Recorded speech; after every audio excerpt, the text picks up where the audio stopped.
l'humanité suit-elle la même voie que les Arcturiens? Salutations, nous sommes le Conseil arcturien. Nous sommes heureux d'être en contact avec vous tous. Nous avons une longue histoire à vous raconter sur la vie dans nos mondes et nos lunes au sein de notre système stellaire. Nous avons dit que les âmes s'incarnent dans notre système pour explorer la spiritualité et l'évolution spirituelle, et qu'elles avaient des corps physiques et des besoins physiques à l'époque où il existait de nombreuses civilisations différentes sur nos divers mondes et lunes au sein de notre système. Nous sommes aujourd'hui principalement non physiques. Cependant, tous ceux qui composent ce conseil, ce collectif d'âmes, se souviennent de ce que c'était que d'être physique et d'avoir des besoins physiques. Nous avons connu différentes formes des mêmes défis que ceux que vous rencontrez sur Terre. Certains tombaient parfois malades. Il arrivait que des êtres aient faim ou ne disposent pas de ressources nécessaires pour vivre. Il arrivait que ceux d'entre nous qui étaient sous forme physique entreprennent de longs voyages et aient besoin d'un endroit où séjourner ou de nourriture pour mener à bien leur périple. L'une des règles tactiques ou politiques au sein de notre système stellaire était de toujours aider ceux qui étaient dans le besoin. Si quelqu'un se présentait à la porte d'une autre personne parce qu'il était en voyage et avait besoin de nourriture et d'un endroit où passer la nuit, la porte était toujours ouverte. Nous n'avions pas peur les uns des autres et nous nous traitions toujours avec respect, dignité et comme si nous étions tous génétiquement apparentés. De la même manière que vous aideriez un frère ou une sœur, une tante, un oncle, un cousin, nous nous aidions les uns les autres comme s'il existait ce genre de lien entre nous. Et cela parce que nous comprenions que ces liens existaient bel et bien, qu'ils ont toujours existé et qu'ils existeront toujours.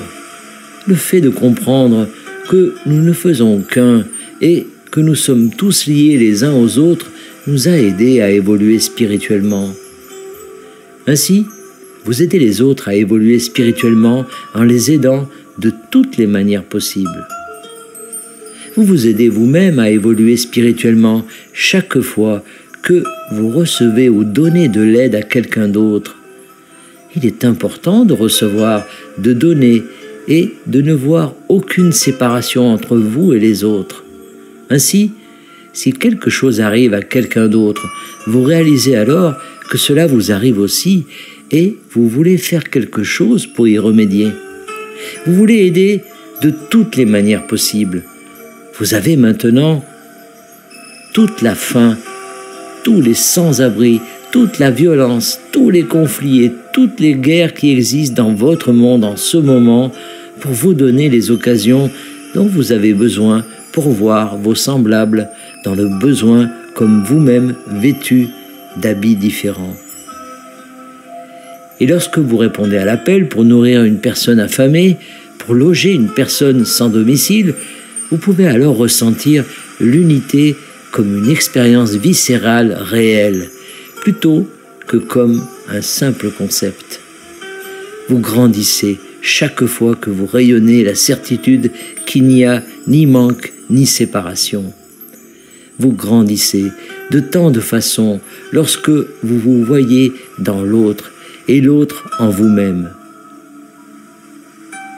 Et nous ne vous disons pas cela pour nous vanter ou pour souligner les différences entre nos civilisations et la vôtre, mais plutôt parce que nous voulons que vous sachiez où vous allez.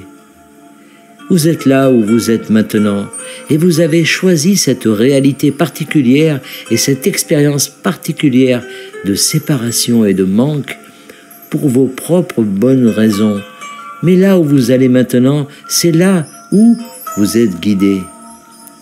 Vous êtes guidés vers une meilleure version de la réalité que d'autres comme nous ont expérimenté dans notre passé collectif. Nous voulons que vous sachiez qu'il est possible d'y arriver et vous ne vous seriez pas engagé dans une mission impossible.